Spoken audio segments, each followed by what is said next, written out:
चहूदिशेंना जंगली इलाका दिसत होता. 15 फूट उंचीच्या झाडांची ती अफाट ताप्याची गर्दी एका घनगर्द जंगलाचं अस्तित्व दाखवून देत होती.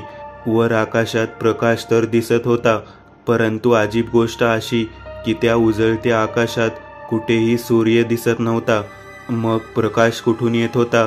प्रश्न तसं साहजिकच आहे, परंतु उत्तर मात्र नाही. 15 फूट उंचीची झाडे दिसत होती. झाडांच्या खाली गुडघ्याइतकी गडद हिरवट रंगाची झुडपे होती. त्याही खाली तपकिरी रंगाची माती होती. निसर्गाचा आशीर्वाद लाभलेलं हे जंगल किती छान दिसत होतं. परंतु इथे ह्या जंगलात इतकी झाडे असूनही हवा का वाहत नव्हती? सर्व झाडांची पाने, फांद्या सर्वच स्तब्ध होतं. ना कोणा पक्षाचा आवाज ऐकू येत होता, ना कोणती सजीवाशी हालचाल दिसून येत होती. निसर्गाच्या या देखाव्याची नुसती एक खोटी रचनाच जणू डोळ्यांसमोर उभी करून ठेवली होती. बाकी त्या रचनेमागचं गूढ, हे जंगल, ती शांतता, सर्वांमागे काहीतरी कारण नक्की होतं. जंगलातल्या झाडांमधोमध तपकिरी मातीपासून 3 फूट उंचावर एक गोलसर वर्तुळाकार पोर्टल तयार झाला. शून्याच्या ठिणगीने तयार झालेला तो पोर्टल, त्याची लांबी हळू वाढत गेली. एक गोलसर फिरणारा ब्लॅक होलच तिथे तयार झाला. त्या पोर्टलच्या आत काळं निळं मिश्रित वर्तुळाकार द्वार होतं. त्या द्वाराच्या वर एक जांभळ्या रंगाचं चकाकतं आवरण होतं. हळूच त्या पोर्टलच्या द्वारातून ती काळीशार 6.5 फूट उंचीची आकृती बाहेर पडली.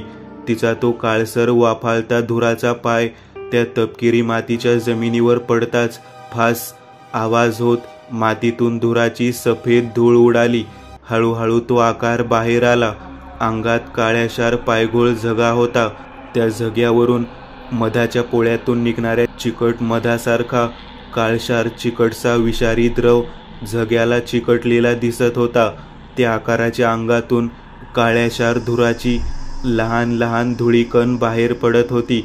त्याच्या डोक्यावर झग्याला जोडूनच एक त्रिकोणी टोपी दिसत होती.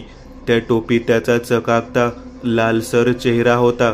डोळ्यांच्या कोबण्या पिवळ्या जर्द असून त्यात हिरवट रंगाच्या बाहुलेमय ठिपके होते.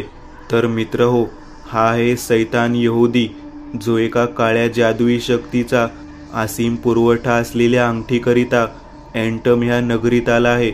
आता या पाहूयात त्याला ती अंगठी मिळते का की नाही ते. अच्छा, तर ही आहे मुर्दा अंगठीची नगरी. यहुदी खर्जातल्या आवाजात आजूबाजूला पाहत म्हणाला. अवतीभोवती फक्त हिरवट रंगाची शांत स्तब्ध उभी झाडं झुडपं होती. ना हवा होती, ना काही सजीव हालचाल होती. निर्जीव अशा त्या जागेत यहुदी एकटाच उभा होता. काय जागा आहे ही? अंगठी शोधणं जरा अवघड असणार आहे वाटतं, यहुदी स्वतःशीच म्हटला. त्याचा आवाज नेहमीप्रमाणे घोगरा, खर्जातला भसाडाच येत होता. यहुदीने आपला उजवा हात जरासा वर आणला. हाताचा पंजा काळसर धुरकट होता. त्या हातातून काळशार धूर बाहेर पडत होता. यहुदीने हाताची मूठ झाकली. 2 सेकंदाकरिता त्या काळ्याशार मुठीवर सोनेरी रंगाचं धुळीकणांचं आवरण चकाकलं. ते दृश्य पाहताच यहुदीच्या लालसर ओठांचा जबडा फाकला जात तो छन्नी हसला. आपल्या पिवळ्या जर्द चकाकत्या डोळ्यांसमोर त्याने ती मूठ आणली व हळूच ती उघडली. त्याच्या त्या काळ्याशार हाताच्या तळव्यावर सोनेरी रंगाचं ओरिजिनल सोन्यापासून बनलेलं एक घड्याळ होतं, म्हणजेच वेळेचं चक्र होय. हळुवारपणे सोनेरी रंगाचं तेज व मंदपणे सोनेरी वाफ बाहेर फेकत ते टाइम वॉच, वेळेचं चक्र चमकत होतं. ह्या सैतान यहुदीने काल रात्रीच एक उदारता नामक चेटकिनीच्या झोपडीतून हे घड्याळ चोरलं होतं. त्या घड्याळावर 1 ते 12 असे रोमन अक्षरात अंक लिहिले होते. बाजूलाच घड्याळाच्या वर 2 लहानसर बटन होती. यहुदीने त्याच एका बटनावर हात ठेवला. क्वीन आवाज करत तो बटन दाबला. बटन दाबताच क्वीन असा आवाज झाला. घड्याळाच्या आतील 1 ते 12 असे रोमन अंक सोनेरी रंगाने चमकून उठले. घड्याळाच्या आत 3 काटे होते. प्रत्येक एका काट्याची एक खासियत होती. मोठा काटा होता जो फिरताच काळ वेगाने सरायचा. म्हणजेच तो काटा वापरकर्त्याला भविष्य काळात घेऊन जायचा. दुसरा काटा मध्यम लहान होता, तो फिरताच वर्तमानाची काळ वेळ थांबायची. आणि शेवटचा काटा सर्वात लहान होता, जो काटा फिरताच घडून गेलेली वेळ म्हणजेच वापरकर्ता भूतकाळात जायचा. यहुदीने सध्या ह्या क्षणाला भविष्य काळाची कळ दाबली होती, परंतु अंक चमकण्याव्यतिरिक्त काहीही झालं नव्हतं. यहुदीने पुन्हा दुसरी कळ दाबली, परंतु नाहीच. चक्र त्याच्या नियमावलीत कार्य करत होतं. चक्र फेस मोडमध्ये होता, म्हणजे चांगला वापर करताच तो चक्र यंत्र वापरू शकत होता, जसं की खुद्द चक्रच होय. अरे काय होत आहे, हे डबडं बिघडलं का काय? यहुदीने चक्रयंत्र कानाजवळ आणून जोरजोरात हलवलं. पुन्हा चक्रयंत्राकडे पाहिलं. त्या यंत्रावर लाल रंगाच्या अक्षरात एक नोट झळकत होती. प्रिय वापरकर्ता, तुमच्या देहातून एक अनामिक वाईट ऊर्जेचा प्रवाह जाणवत आहे. सध्या चक्रयंत्र शुद्ध शक्तीच्या वापरकर्त्यासच वापरता येऊ शकतो. वाईट शक्तीचा धनी हा चक्रयंत्र तेव्हाच वापरू शकतो जेव्हा 1 महिना, 1 तास, 1 मिनिटे, 1 सेकंद ह्या वेळेपर्यंत हा यंत्र तुमच्या जवळ असेल. आणि जेव्हा ही वेळ संपेल तेव्हा चक्रयंत्राचा तुम्ही धनी होऊन जात ती शक्ती वापरू शकता. यहुदीला ही नोट वाचून जरा धक्काच बसला. त्याच्या तोंडाचा हा वाचला होता. डोळे बेडकागद मोठे झाले. 1 महिना थांबावं लागेल. यहुदीने दोन्ही हात वर हवेत धरले, वर आकाशाच्या दिशेने मान केली व मोठ्याने म्हटला, अरे चेटकीने, ए हरामखोरे, अरे चुना लावला रे, चुना लावला मला. यहुदी खांदे हलवत हसू लागला. त्याच्या हसण्यातही एक भयंकर आक्रोश जाणवत होता, एक चीड जाणवत होती. एंटमच्या घनगर्द जंगलात यहुदी एकटाच उभा होता. त्याने हाताची मूठ चेहऱ्यासमोर धरली होती. त्या मुठीत चक्रयंत्र धरलं होतं. चक्रयंत्र सध्या तरी माझ्या बाजूने नाहीये, परंतु कधीतरी होईल ना, होईल. वेळच मला वेळेचे धागे स्वतः हाती आणून देईल. परंतु तोपर्यंत माझं कार्य मी थांबवणार नाही, मुळीच नाही. यहुदी स्वतःशीच म्हटला. दूर जंगलातून घोड्याच्या टापांचा आवाज ऐकू येऊ लागला. तबडक तबडक. दुरून 4-5 घोडे धावत येत होते. तो आवाज ऐकून यहुदी एका झाडाखाली मांडी घालून बसला. त्याने डोक्यावरची त्रिकोणी टोपी अजून जरा खाली झुकवली, कोणालाही आपला चेहरा दिसायला नको ह्या हेतूने. काही वेळातच यहुदीजवळ 4 काळ्या रंगाचे घोडे येऊन थांबले. त्या घोड्यांवर 4 विचित्र देखणीचे घोडेस्वार बसले होते. विचित्र म्हणण्यामागचं कारण म्हणजे घोड्यांवर 4 गाढवाच्या तोंडाची माणसं बसली होती. फिकट राखाडी उभट चेहरा, 2 छिद्राचं नाक, डोक्यावर तपकिरी रंगाचे भांग पाडलेले केस, टपोरे डोळे होते. प्रत्येकाच्या तोंडात ते मोठे मोठे सफेद दुधासारखे दात होते. अंगावर कपडे नव्हते. सर्व शरीर काळ्या फिकट केसांनी झाकलं होतं. हा नको हे आ. त्या प्राणी मानवाच्या तोंडून उलटे शब्द उच्चार बाहेर पडले. मित्र हो, एंटम नगरीतील भाषाही उलट्या उच्चारांची होती. तो बोलणारा प्राणीमानव सर्वात पुढे घोड्यावर बसून होता आणि बाकीचे काळे 3 घोडे मागे होते. असं वाटत होतं जणू तो पुढे उभा प्राणीमानव त्या तिघांपेक्षा उच्च प्रतीचा होता. असं म्हणूयात की मोरक्या, सरदार, बॉस ह्या श्रेणीतला. यहुदी खाली मान घालून त्यांचं बोलणं ऐकत होता. त्या मोरक्याच्या मागून एक घोडा पुढे आला. त्या घोड्यावर सुद्धा प्राणीमानवच बसला होता. मकुहू, रिकाबी येतो टवा, हुकूम, भिकारी वाटतोय. तो दुसरा प्राणीमानव उलटे शब्द उच्चार करत म्हटला. त्या मोरक्याने फक्त हुंकार भरला. हळूच तो घोड्यावरून उतरला. त्याच्या कमरेला एक चंदेरी रंगाची धारधार पातीची तलवार लटकत होती. सर्व शरीर मानवी रचनेची एक नक्कल होती, परंतु फारच विचित्र. हातपाय, डोके, केस सर्व काही आश्चर्यकारक होतं. हालचाली विलक्षण होत्या. 2 पायांवर मानवासारखा रुबाबात चालत तो प्राणीमानव तिथे आला. नको हे अरे तू, कोण आहे रे तू? त्या मोरक्याने नजरेने प्रश्नचिन्ह उपस्थित करत विचारलं. यहुदीच्या बुद्धिमान मेंदूने त्या सर्वांची बोलीभाषा ऐकली होती. तर्काने विचार एकजीव करून त्याच्या चाणाक्ष नजरेतून एक गोष्ट सुटली नव्हती. या भाषेची रचना उलटी होती. मको, मी बरीक सनुमा हेवा हो. हुकूम, मी गरीब माणूस आहे हो. यहुदीने त्याच्या चाणाक्ष बुद्धीने वेळीच जाळ फेकलं. बोलताना त्याचा स्वर अगदी मळूळ दयनीय होता. त्याच्या त्या वाक्यावर त्या हुकूमला त्याची दया आली. कीन तदम रुक, नक्की मदत करू. मदत भावनेने त्या हुकूम म्होरक्याने आपला केसाळ हात वाढवत यहुदीच्या खांद्यावर ठेवायला नेला. तोच यहुदी बाजूला झाला. हे यका यतारक मकुहू, मी बरी घेयाळ घो तवदू हिना. हे काय करताय हुकूम, मी गरीब आहे, मी आंघोळ धुत नाही.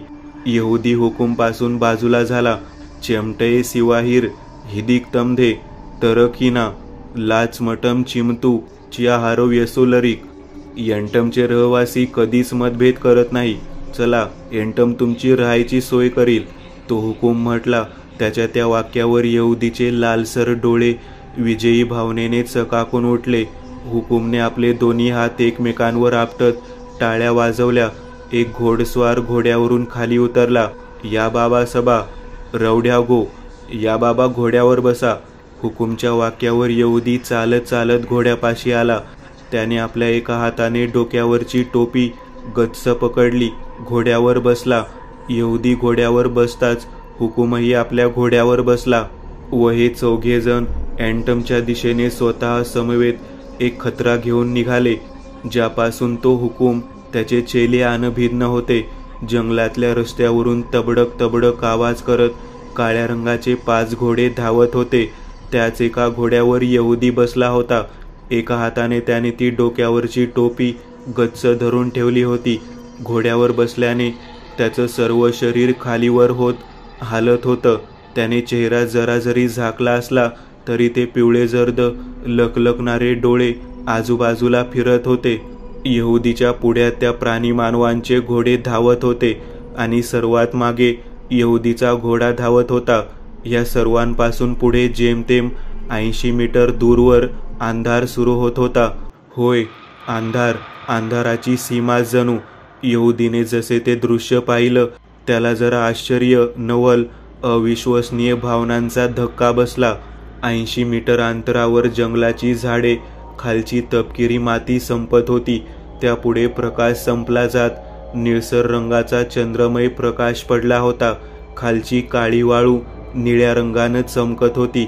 वेगानं ते 4 घोडे झपझप असा आवाज करत त्या एंटम नगरीच्या सीमेत घुसले. एंटमच्या नगरीत काय विलक्षण, आतर्कनीय, आश्चर्यचकित करणारं दृश्य झळकत होतं, जे पाहून कोणीही ते पाहतच राहावं असं ते दृश्य होतं.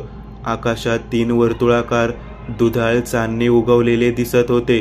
त्या चांदण्याच्या आजूबाजूला पूर्ण आकाशातच टिमटिमत्या चांदण्या चकाकत होत्या, परंतु सामान्य अंतराळाप्रमाणे मुळीच नाही.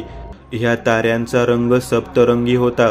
काही तारे लाल रंगाचे होते तर काही हिरवे, पिवळसर, नारंगी, गुलाबी अशा विविध प्रकारचे मनमोहक रंगीबिरंगी प्रकारचे ते चांदणे होते.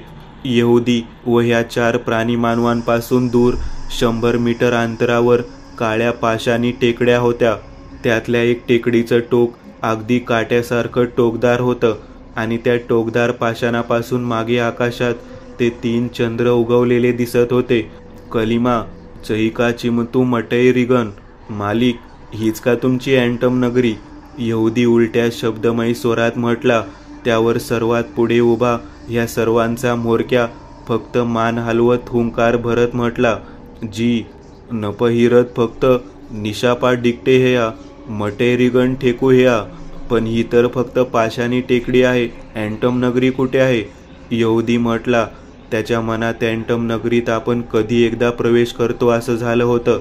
त्याची दुसरी अंगठीची कबर ह्या एंटममध्येच आहे. आपल्यापासून फक्त काही अंतर दूर, बस, आणि तिला आपण काहीही करून मिळवणार आहोत ही आनंदाची भावना यहुदीच्या मनात उकळ्या फोडत होती.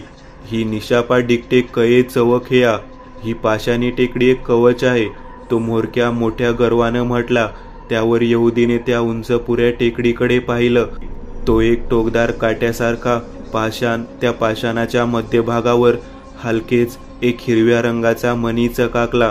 ज्या मणीची हिरवट चकाकी यहुदीच्या पिवळसर डोळ्यात उमटली होती, तो टौरही शक्रापलास का हेया? नकळत यहुदी त्याच्या तोंडून आवाज बाहेर पडला. त्याच्या त्या वाक्यावर तो म्होरक्या व बाकीचे प्राणी मानव काही वेळ शांत बसले व जरा वेळाने तो म्होरक्या बसलेल्या आवाजातच म्हटला, थेती काय चांना तासई चिहादे रबक हेया मुर्धा. म्होरक्याचे ते वाक्य अगदी गरम शिशांप्रमाणे यहुदीच्या कानांतून मस्तकात घुसले. त्याचे पिवळे जर्द डोळे हळूच वर गेले. दूर त्या 50 फूट उंच टोकदार विशाल पाषाणावर खिळले, जिथे मध्यभागी तो एक छोटासा टिंबा एवढा मणी हिरव्या रंगाने लकाकत चमकत होता.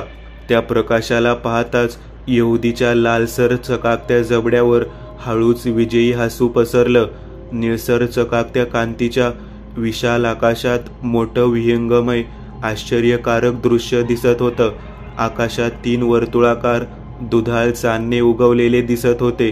त्या चांदण्यांच्या आजूबाजूला पूर्णतः आकाशातच टिमटिमत्या चांदण्या चकाकत होत्या, परंतु सामान्य अंतराळाप्रमाणे छे हो मुळीच नाही. ह्या ताऱ्यांचा रंग काही एकरंगी नव्हता. आता विचार करत असाल, निळसर चकचकीर नाही, मग कसा होता? ह्या अंतराळातल्या ताऱ्यांचा प्रकाश म्हणजे स्फटिकांसारखा सप्तरंगी होता. काही तारे लाल रंगाचे होते, तर काही हिरवे, पिवळसर, नारंगी, गुलाबी अशा विविध प्रकारचे होते. मनाला भुरळ घालणारं मनमोहक रंगेबिरंगी प्रकारचे ते चांदणे होते आणि ते दृश्यही तितकंच खास होतं. एक विशाल भली मोठी पाषाणाची कोरीव काट्यासारखी टोकदार टेकडी दिसत होती. खालचा भाग दंडगोळ आकाराचा होता आणि वरचा भाग लहान लहान होत वर जात होता व एका मोठ्या टोकदार काट्याचा आकार घेत होता. त्या काट्याच्या तीक्ष्ण धारधार टोकावर एका पाषाणी दगडात हिरवट रंगाचा प्रकाशित मणी चकाकत होता. त्या मण्यातून हिरव्या रंगाचं विशाल लकलकीत तेज झिरपत बाहेर पडत होतं. त्या टोकदार पाषाणावर अटकलेल्या हिरवट मण्यापासून पुढे आकाशात पाहता ते 3 चंद्र उगवलेले दिसत होते. कलिमा सही का चिमतू मटई रिगन, मालिक हीच का तुमची अँटम नगरी? यहुदी उलट्या शब्दमयी स्वरात म्हटला. त्यावर सर्वात पुढे उभा ह्या सर्वांचा म्होरक्या फक्त मान हलवत हुंकार भरत म्हटला, जी न पहिरत फक्त निशापा डिकटे हया, मटई रिगन ठेकू हेया, पण ही तर फक्त पाषाणी टेकडी आहे. अँटम नगरी कुठे आहे? यहुदी म्हटला. त्याच्या मनात अँटम नगरीत आपण कधी एकदा प्रवेश करतो असं झालं होतं. त्याला हवी असलेली अंगठी ह्या अँटममध्येच आहे, आपल्यापासून फक्त काही अंतर दूर, बस, आणि तिला आपण काही करून मिळवणार आहोत. ही आनंदाची भावना यहुदीच्या मनात उकळ्या फोडत होती. त्यावर यहुदीने त्या उंच पुऱ्या टेकडीकडे पाहिलं. तो एक टोकदार काट्यासारखा पाषाण, त्या पाषाणाच्या मध्यभागावर हलकेच एक हिरव्या रंगाचा मणी चकाकला, ज्या मणीची हिरवट चकाकी यहुदीच्या पिवळसर डोळ्यात उमटली होती. तो टौरही शक्राप लासक हेया, तो हिरवट प्रकाश कसला आहे? नकळत यहुदी त्याच्या तोंडून आवाज बाहेर पडला. त्याच्या त्या वाक्यावर तो म्होरक्या व बाकीचे प्राणी मानव काही वेळ शांत बसले व जरा वेळाने तो म्होरक्या बसलेल्या हळू आवाजातच म्हटला, ती ळिका चिदूजा ठिगय आहे धारमू व कये नवा हो ह्या अंगठीच्या ठियग गेमा लागला हेया. ती काळी जादूची अंगठी आहे व एक हैवा ह्या अंगठी मागे लागला आहे. म्होरक्याचे ते वाक्य अगदी गरम शिशांप्रमाणे यहुदीच्या कानांतून मस्तकात घुसले. त्याचे लालसर डोळे हळूच वर गेले.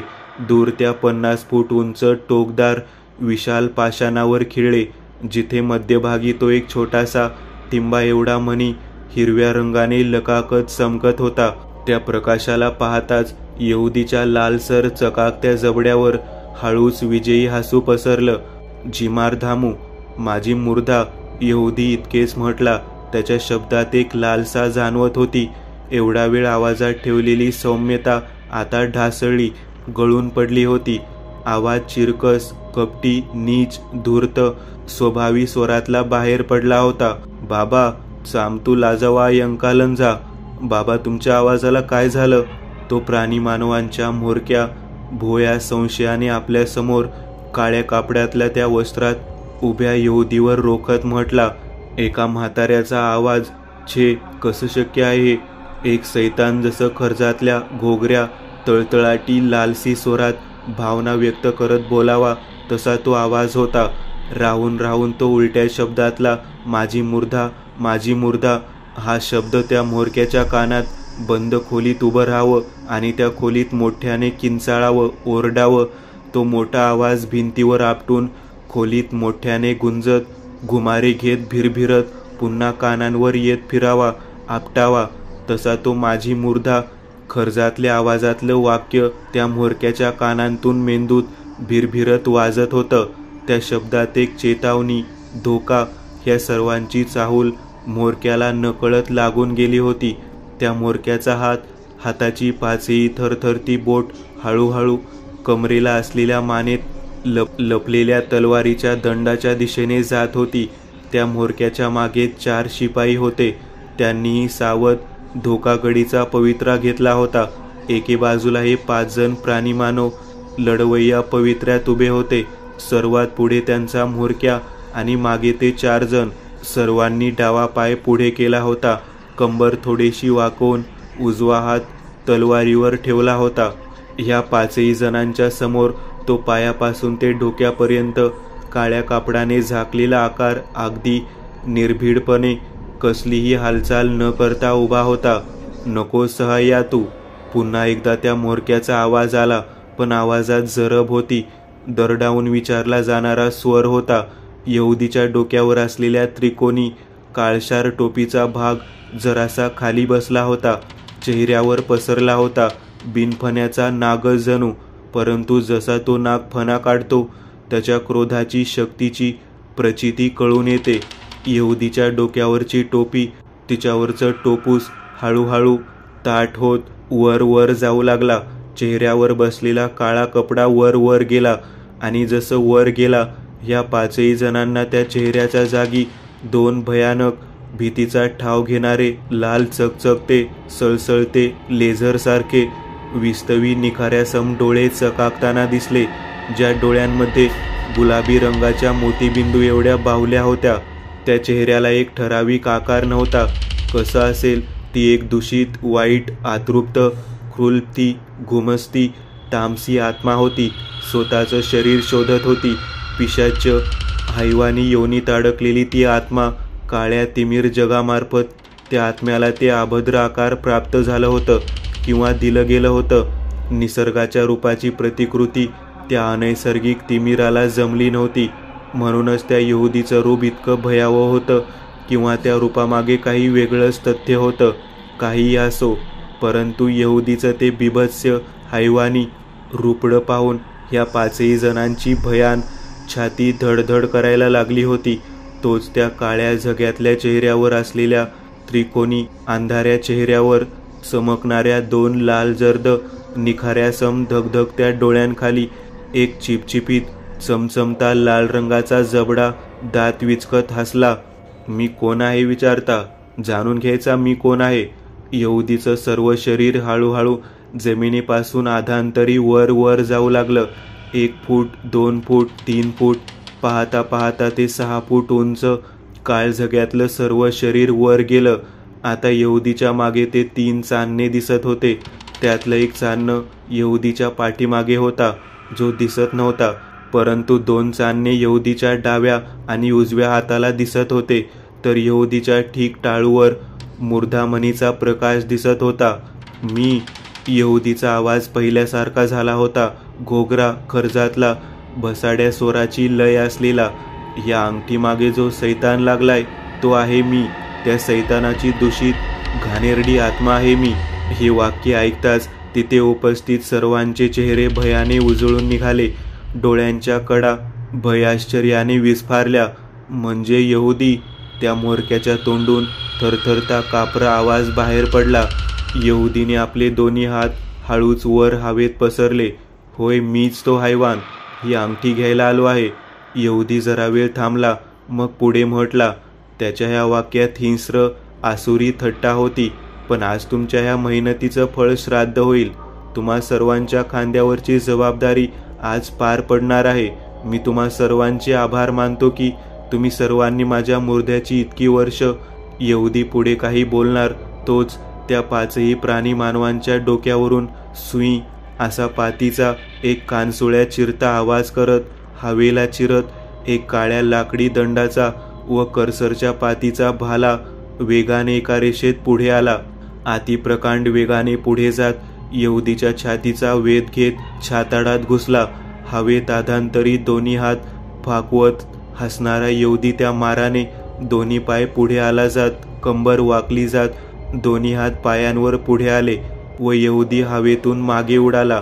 निर्जीव वस्तूप्रमाणे खाली जमिनीवर धप आवाज करत कोसळला. जमिनीवर कोसळताच धप असा आवाज झाला. खालची काळी माती दगड वाळू अस्ताव्यस्तपणे आजूबाजूला उडाले पसरले गेले. काळ पायघोळ जगा घातलेला यहुदीचा आकार खाली जमिनीवर निश्चित पडला होता. यहुदीचा अंत झाला होता का? एक एक करत सर्व प्राणी मानवांच्या प्रश्नांकित नजरा मागे वळाल्या. तो भाला कोणी फेकला होता? ह्या चारही जणांची तर फेकण्याची एवढी हिंमत नव्हती. अंगात अशी कला कुसबरी ह्या पाचही जणांमध्ये मुळीच नव्हती. त्या भाल्याची अचूकता वेग एका तिरंदाज पट्टीच्या योद्ध्याच्या हातून निघाल्यासारखं होतं. जणू भाला फेकणारा साधारण इसम मानव नव्हता.